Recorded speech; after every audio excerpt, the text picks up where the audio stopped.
On behalf of CAIR, Council on American Islamic Relations, I would like to welcome everybody tonight to our congressional reception honoring our 3 Muslim Congress members. My name is Jinan Shbat. I'm the National Events and Outreach Manager for CAIR. We are so honored to be an organization that advocates on behalf of American Muslims. Thank you. And we are also very honored that we are able to host our 3 Congress members for our DMV community. We are going to hear remarks tonight from Representative André Carson, Representative Rashida Tlaib, and Representative Ilhan Omar. We are going to start with brief remarks from CAIR's National Executive Director, Nihad Awad.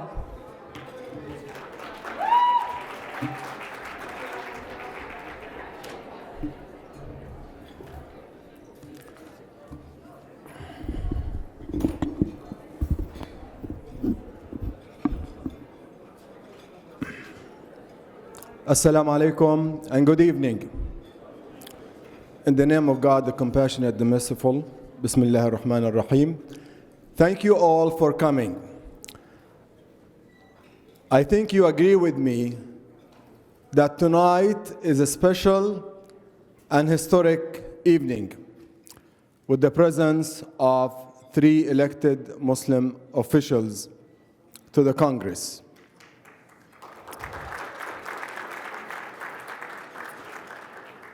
And you agree with me that it has been difficult 3 years for the Muslim community and the nation. It is no secret that our community has been on the receiving end of hateful and bigoted political attacks coming from the most powerful leaders of our nation. A campaign designed and built on fear and division. It was decided and designed to scare, to smear, and intimidate, and to isolate the Muslim community and people of color. And needless to say, this campaign was effective because it resulted in an unprecedented number of attacks on the American Muslim community and people of color. And we see the results at CAIR throughout our offices, in the hate crimes, the discrimination, the bullying of Muslim children in public schools. But at the same time, this campaign has ignited the fire underneath the feet of the American Muslim community, not to hide, not to run away from public offices, from politics, but to run for public offices and win. And let me share with you the results. Usually, about 40 to 40 American Muslims run for public office. In the past 2 years alone, more than 270 American Muslims ran for public office in an unprecedented number. 131 of them won seats at this local, state, and federal level. The American Muslim community would spend about $500,000 giving contributions to candidates that they like. In the past 2 years, the American Muslim community has spent $18 million to support candidates that support their issues. So our community started to engage the political process the way it should be. And there has been a movement that was created to help itself and help the public. And there are a few lessons to take from this. Number one, those leaders from our community ran on important issues such as immigration rights, keeping families together, whether from the Muslim ban to the southern border. CAIR organized an interfaith delegation that went to San Diego, to the US borders over there. And those interfaith leaders, they risked arrest, and they had civil disobedience, and they were arrested to send a message that the policy of the vision, the Trump administration's policies, are race-based and they should not be allowed. Racial justice was another issue that political leaders from our communities and the people of color have rallied against. And we at CAIR, a significant number of the cases that we take are based on social justice and criminal reform issues, voter suppression and political access. These are important issues that these leaders ran on. And finally, the affordable health care issue that every American and resident and every living person in the US should have access to affordable health care and also affordable university tuition. Ladies and gentlemen, these are the issues that our community and activists have ran over and organized, and because of that, they started to win and capture the imagination. Eventually, we did not defend ourselves only, but we defended what America stands for. And these political leaders have managed to galvanize the hope and aspiration of people. In addition to that, these political leaders, André, Carson, Rashida Tlaib, and Ilhan Omar, they are now public servants who happen to be proud American Muslims. We are very proud of them, and we welcome them to tonight's event. Trump has underestimated people of color, and he forgot that people of color have power. And we have seen it in the elections and the way it resulted. Ladies and gentlemen, I will have the great pleasure and honor to introduce to you the most senior American Muslim Congressman, André Carson.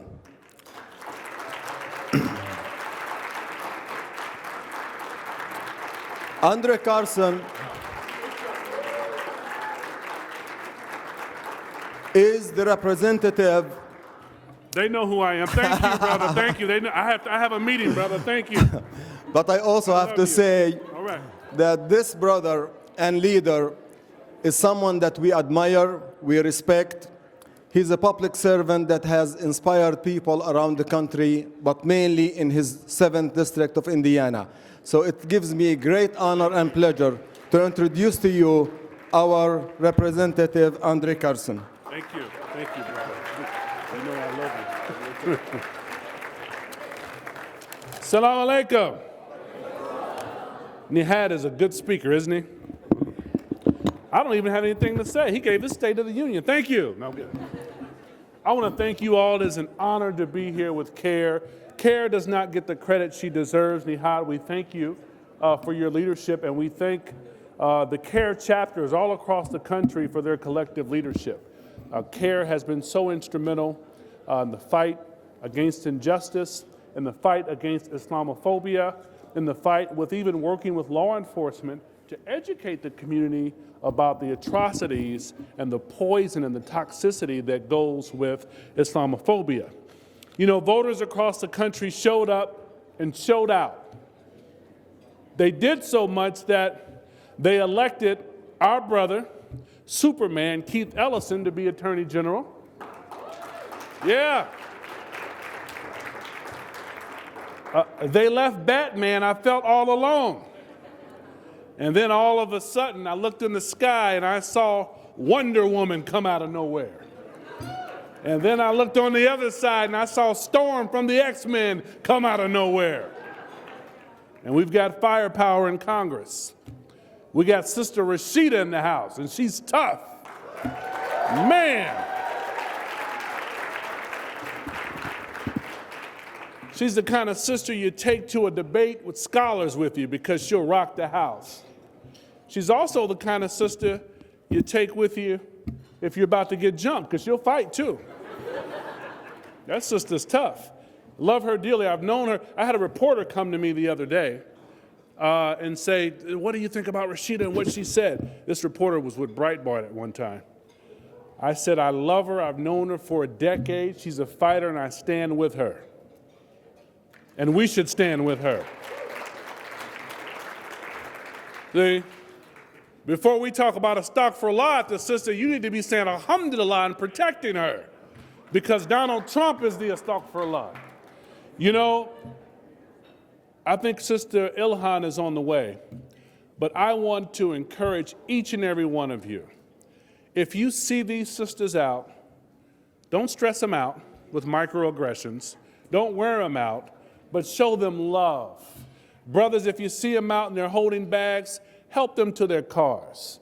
If you see them, please help them. Before you slip your business card and talk about crisis situations, help them out, give them a word of encouragement. If you're able to, write them a check. And write your brother a check too, but this isn't the point. You know, but it's more than just about having 3 Muslims in Congress. I think symbolically it has great value. But I won't rest until 2020. We have 5 more members of Congress. 2022 and 24, we have 10 more Muslims in Congress. In 2030, we may have about 30, 35 Muslims in Congress. Then we're talking about Madam Chair Rashida. We're talking about Madam Chair Ilhan. Hell, we could be saying Speaker of the House Ilhan, Speaker of the House Rashida. Senator Rashida. Governor Ilhan. President Fatima. Vice President Aziza. Inshallah. So we shouldn't stop there. Each and every one of you should be proud of this moment. We should be proud and honored to have a CAIR in our community fighting for us. We should be proud and honored to have the representation that we have coming out of the Midwest, represented by 2 powerful Muslim women of color. Now, I'm not saying I have psychic ability. Some of you heard my speech for the past 10 years talking about Muslim women in office, covered and uncovered. Alhamdulillah, we've got that representation. And these sisters are fighters. They're not just going to say assalamu alaikum and walk by you. Say something crazy, you may get stolen on. You hear me?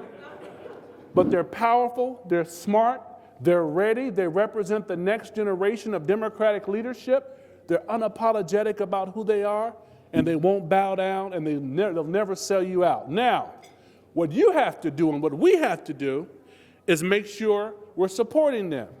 Financially, we have to make sure we're supporting groups like CAIR. Financially, we have to make sure we're supporting important candidates by volunteering for their efforts. It doesn't mean that one day you'll run for office yourself, but you have a voice, you have an opinion. If you're passionate about an issue, put together a white paper for these candidates. Come and meet with their staffers and educate them on the issues that concern you. Each and every one of us plays an important role in our ummah.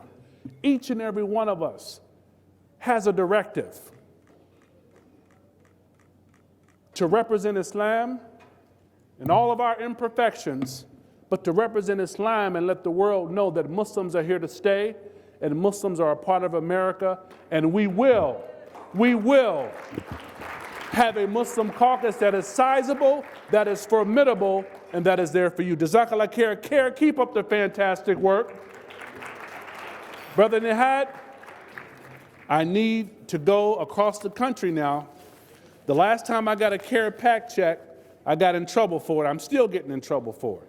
So when I get in trouble, I need you to talk to folks and say, defend your brother. All right? Thank you. Assalamu alaikum. Now, Brother Nihad, you know, look, I pick on Nihad because he knows where it comes from. I'm his brother. But Rashida and Ilhan, they have other things to go to. So the speaker that introduces them, make sure they keep it short. Assalamu alaikum.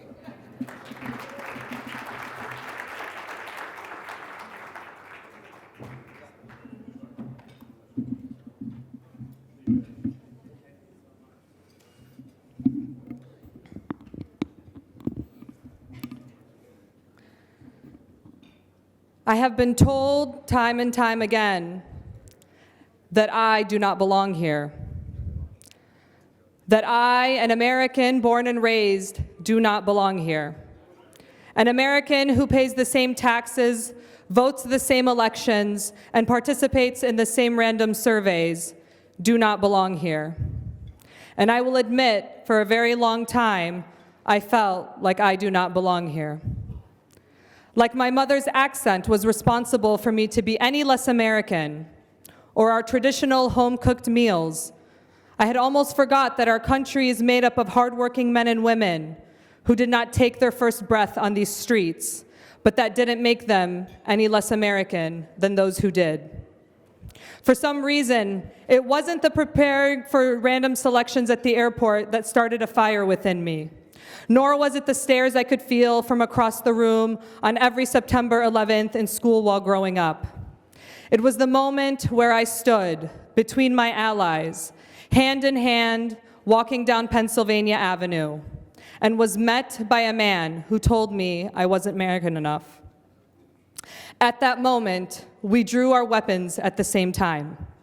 His, with a 500 millimeter, 19.7-inch sight radius, strapped from across his chest down to his waist, with its leather strap securing it, only ready to fire when his hand had received the message from his brain to let go of the trigger. His, used by thugs who don crowns upon their heads. His, responsible for thousands of deaths. His, a so-called call to freedom. While mine needs no security, no click, no trigger. No function except for that as a right to exist, but will forever be labeled as a threat to terror. My voice. You see, it has spent centuries repeating the same letters to perfect its pronunciation of the words freedom.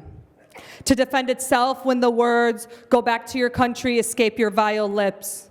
You see, this weapon of mine will never be chained or refrained from fighting the injustices spewed by hate, envy, and fear. I am a Muslim woman of color and bow to nobody's words but my Creator. I am a Muslim woman of color that has learned how to erase the images of hijab-worn women being dragged on the metro in order to survive getting home. I am a Muslim woman of color who has engraved her Palestinian roots into every breath and every word that rolls off this tongue. So when I tell you I belong here, it is not a question, it is not a defense tactic. It is statement, it is fact, it is a message, it is truth in its entirety. So from me to you, Salamu alaikum, peace be upon you, and wa alaikum assalam, and upon you may there be peace. Thank you. So our next speaker, who will be introducing Representative Rashida Tlaib, is the CAIR National Board Chair. And it is always such an honor for me to introduce Rola because CAIR is an organization that empowers its women and propels us to be leaders in our community. And one amazing thing that I just found out about Rola is that she was asked to be on the steering committee for the National Women's March Committee. So I'm very, very proud to introduce my colleague and my friend, Rola Alouche.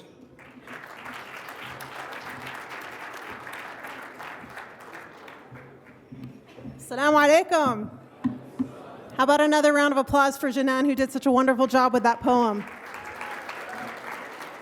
Brothers and sisters, it's a tremendous honor to be here with you today celebrating this remarkable moment in history for our community and for our country. As we celebrate the first 2 Muslim women in Congress, we recognize and appreciate the efforts and support that Congressman Carson has given to women and centering the voices of Muslim women in our community throughout his time in Congress. So many thanks to Congressman Carson. Before I introduce our next speaker, I wanted to invite you to participate in an important event that we have happening in DC next weekend. On Saturday, January 19th, the Women's March is bringing a women's wave to Washington, D.C. with a focus, that's right, with a focus on a policy agenda that addresses issues impacting all people in our country. In this year's march, the experiences of Muslim women in our community will be centered. The Muslim contingent will be the second group marching behind our brothers from the indigenous community, our brothers and sisters from the indigenous community. And when the march begins, we as Muslims, we will be advocating for the policy agenda that Muslims have set in keeping with our Islamic principles. Specifically, we will march for racial, economic, and social justice, for equity, for our sisters in the inner cities experiencing injustice, for disability rights, for the unjustly imprisoned, for the environment, for freedom of religion, for future generations of American Muslims, for more representation in political office, for those being persecuted on the basis of their faith. We will march against Islamophobia, against the Muslim ban, against anti-Muslim bigotry, against the bullying of our children, against sexual gendered violence and exploitation, against state violence, against oppression, against genocide, against the use of rape as a weapon of war. Brothers and sisters, we will be marching for those experiencing the consequences of injustice and humanitarian conflict, for the refugees seeking shelter at our borders, for the hundreds and thousands of orphans of war, for the oppressed around the world. We will march for peace. We will march for justice. Brothers and sisters, do you believe in these causes? Brothers and sisters, are you willing to follow the example of our congressmen and our congresswomen and getting your bodies out on the streets to march for these issues? All right, then I ask you to please join us on Saturday, January 19th. There are flyers that are circulating throughout the room so that you'll have more information on the meeting place and logistics so that we can be a strong group advocating for the voice of our community. And brothers and sisters, it's now my extreme privilege to introduce a phenomenal woman whose voice for justice is being heard loud and clear. In recent years, our community has looked ahead with excitement for a time when we might have a Muslim woman in Congress. And one of the most challenging times for our community, we now see that we have not 1 but 2 Muslim women in Congress. And I know I wasn't the only one that was moved to tears of joy and excitement on Election Day as we watched the results and saw that, in fact, we had the first 2 Muslim women elected to Congress. Our dear sisters, because of them, their willingness to run, their answer to the call for public service, Muslim girls will know with certainty that they have the right to be anything that they want to be in this country. And Sister Rashida, just when I thought you couldn't be any cooler, you decided that you announced that you were going to be wearing a traditional Palestinian thobe during your swearing in. And our Muslim sisters around the world wore their thobes in support of your leadership. Because of these sisters, now we have a community that has been inspired and uplifted. And it is with extreme privilege that I introduce to you our Palestinian American sister, Congresswoman Rashida Tlaib.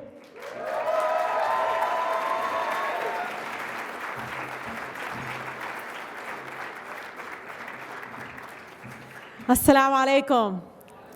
Bismillah ar-Rahman ar-Rahim. I just want to thank all of you so much. Many of you in this room, when I decided to run, didn't ask if you thought I could win. You said, how do I make out the check? And so I thank you so much for believing in the possibility of someone like me, someone that grew up in Detroit, daughter of Palestinian immigrants, mashallah, the eldest of 14 children, that I could now become a United States member of Congress. Inshallah, as I continue to fight for my community back home, which is the 3rd poorest congressional district in the country, 1 of 5 children have asthma.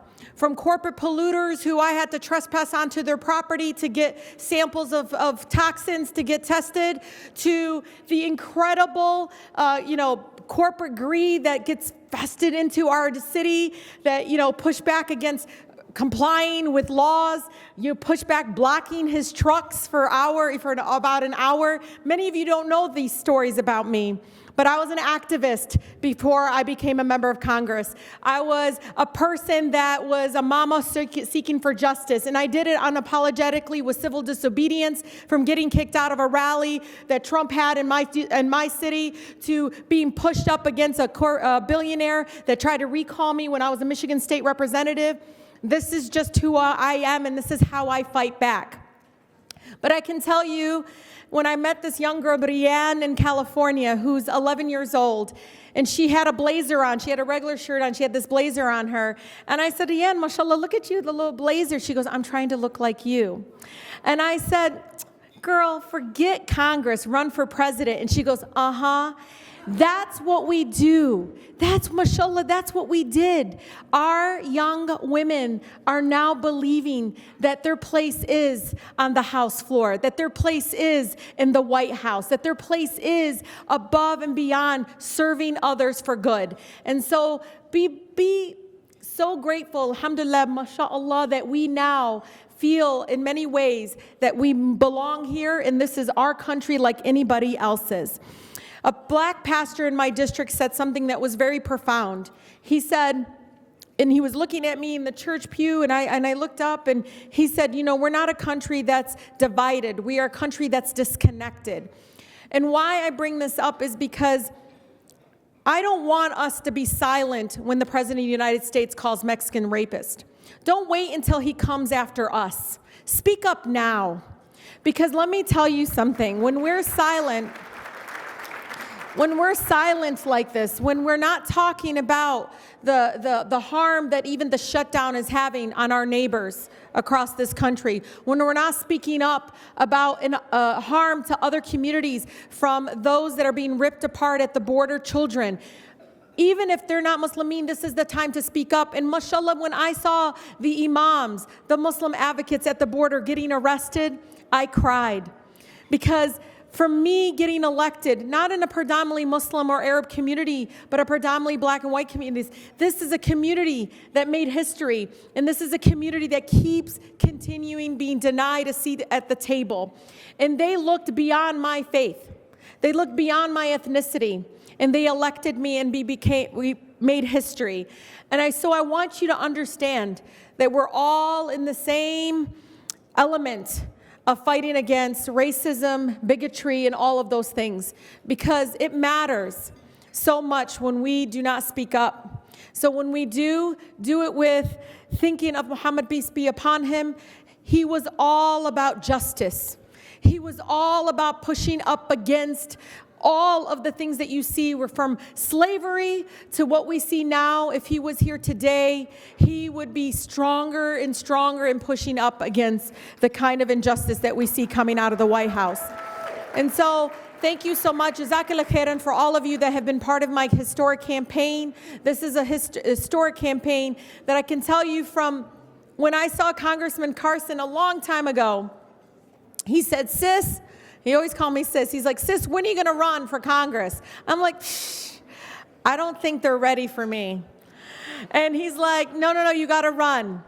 And mashallah, now I get to serve with this brother who uplifts me every single day from his presence. I feel stronger every time I'm in his presence. And I got to tell you, when the attacks came on my sister Ilhan Omar, I came up to her. I think it was the first week of our orientation. And I'm a big sister. I have 7 younger brothers, 6 younger sisters, mashallah. And so I just have this feeling. I'm like, Ilhan, are you okay? She goes, Rashida, all the attacks, it doesn't matter, because I survived war. I can survive them. And so be hopeful that you have incredible representation in so many ways. I will leave you with this. I will never be your perfect Muslimah. I'm serious. I'm never going to be. But mashallah, I believe so much in our faith. And it gives me so much strength every single day. From when I do my salahs,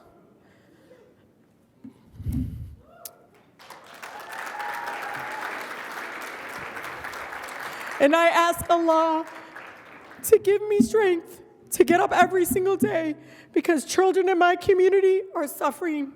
And I think to myself, I'm exposing my faith in such a profound way because I uplift them every single day. They belong here. When they can't get here, I'm here for them.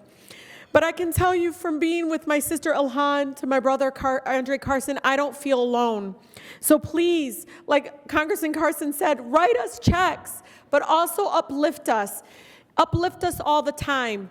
I will never again be perfect, but I won't be your polished politician. People back home love me like this. They love it. They call me good trouble. They text me all the time and said, you didn't do anything wrong. I said, I know that. But I can tell you, this is an incredible moment. And I think for us, all of us, to be able to understand just how incredible it is to be part of this time in our country, this very dark moment in our country. And this is your time to shine. This is our time to know that there's light during this time of darkness. So thank you so much. And I really, sincerely am so blessed to be part of this community. Thank you so much. Assalamu alaikum.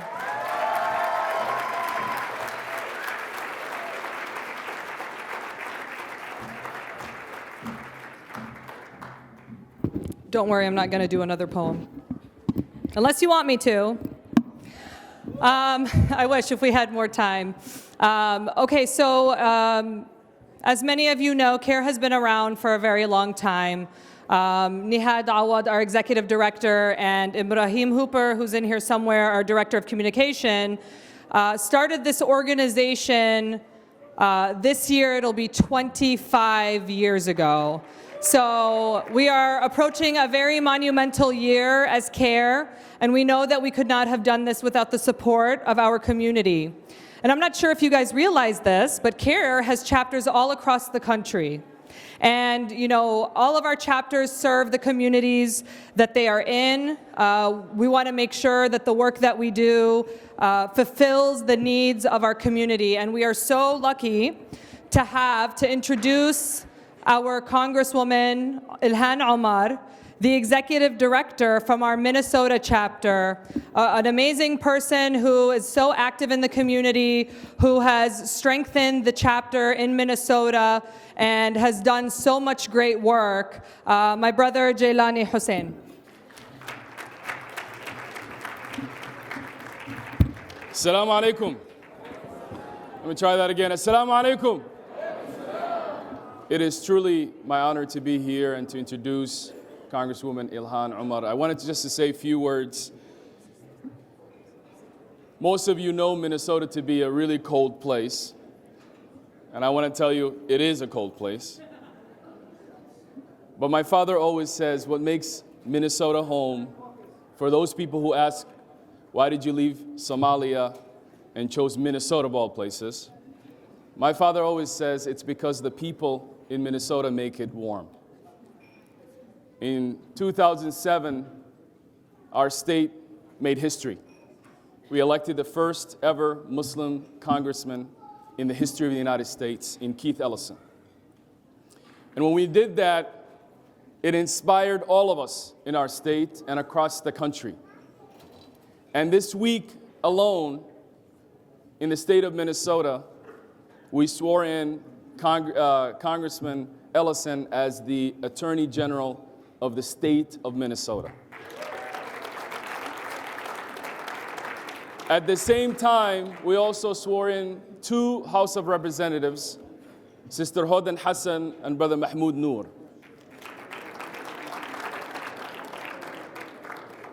And countless others who are serving at different levels. But I know all of you have been moved by the election of our two sisters. But in 2016, when everyone was glued to the TV screen looking at the election of this president and was worried, in Minnesota we had a light that we shined across this country.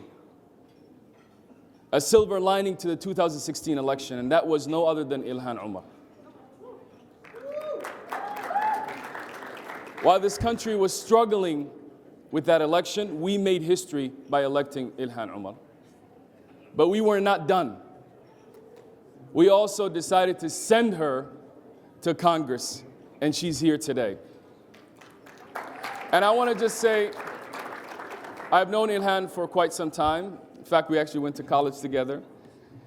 And I know her to be someone who really is passionate about serving the people. Ilhan did everything in our community. Wherever there was a need, she was there to provide support.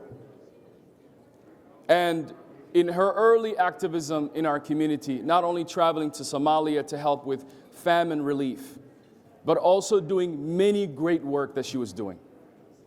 And so we are so pleased and honored that the North Star, a little cold place called Minnesota, continues to challenge and show the country what real leadership is about.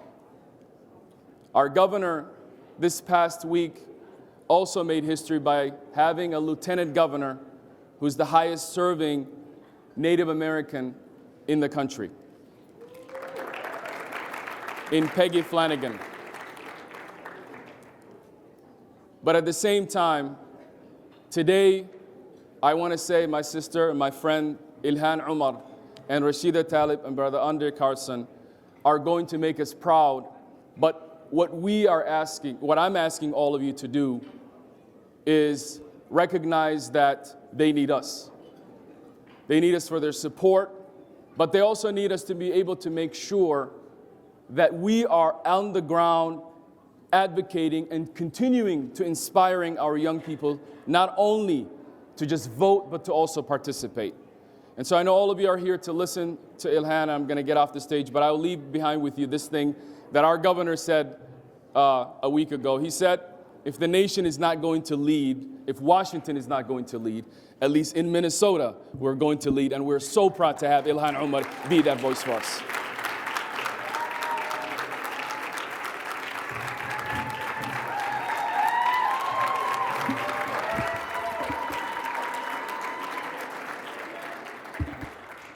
Assalamu alaikum. Bismillah. Thank you so much, Jailani. I don't know if any of you guys heard when he mentioned the fact that him and I went to college together.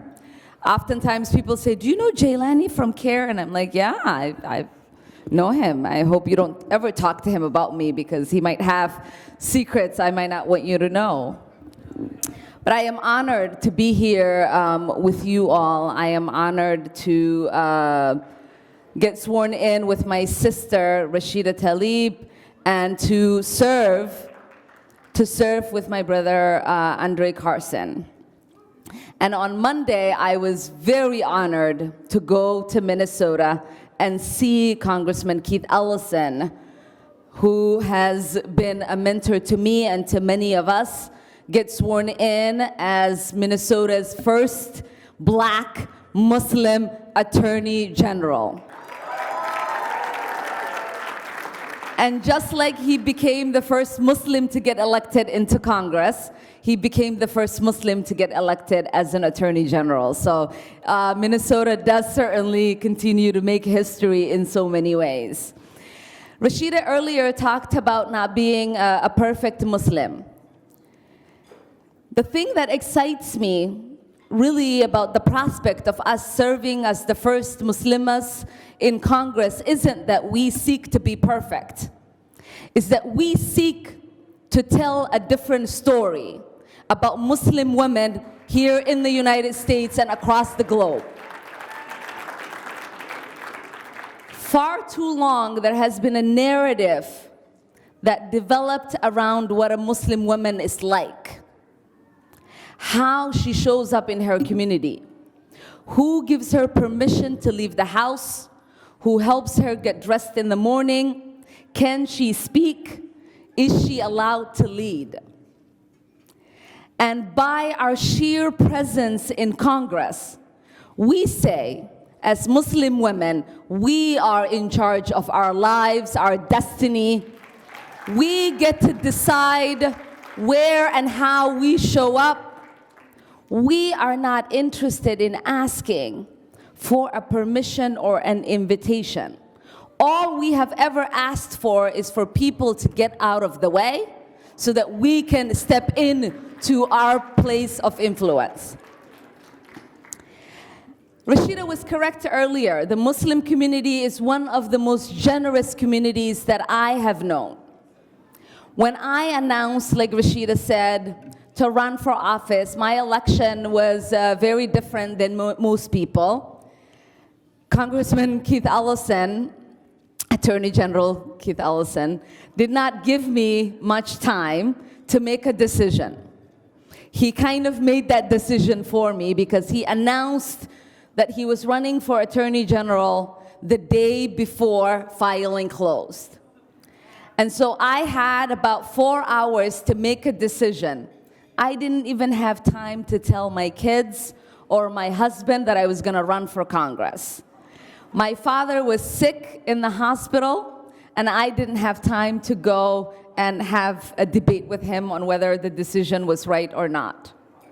So I decided to go and represent our community because I knew that every single person who was thinking of running for the seat that was held by Congressman Keith Ellison was not going to be someone that I can trust to fight for our values and for the rights, not only of Minnesotans, but for Americans. So I made the decision. I went to go file. My kids found out from their teachers that their mom was running for Congress. The nurse walked into my dad's room and told him I was running for Congress. So in true fashion, no one really gave me permission to run but myself.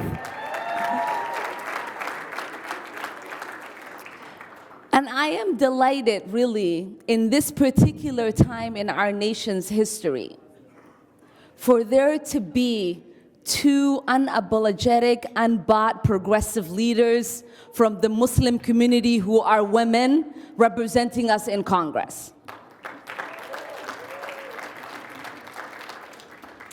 Yes, you heard about our backgrounds. We're both civil rights activists. We're human rights activists. We've done amazing things in our communities. We both have the distinction of serving in the houses within our states. I served in the Minnesota House. Rashida served in the Michigan House.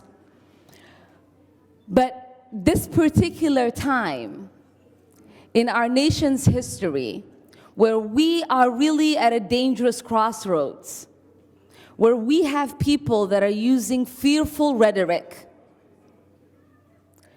where we have people who are fear-mongering our communities, where there is a conversation about a divided America, a non-inclusive America, where certain people who pray or look a certain way are demonized.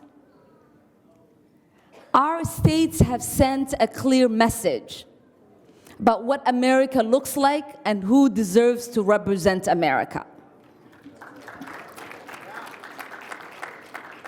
And so as we embark on this new journey, we are going to need your prayers. We're going to need your consultation. We're going to need for all of you to come to our offices unapologetically without an invitation. We want every single person who has ever been demonized, who has ever made to feel less, who might feel invisible, to know that we see them, we honor them, we uplift them, and they have a permanent invitation to the couches in our offices.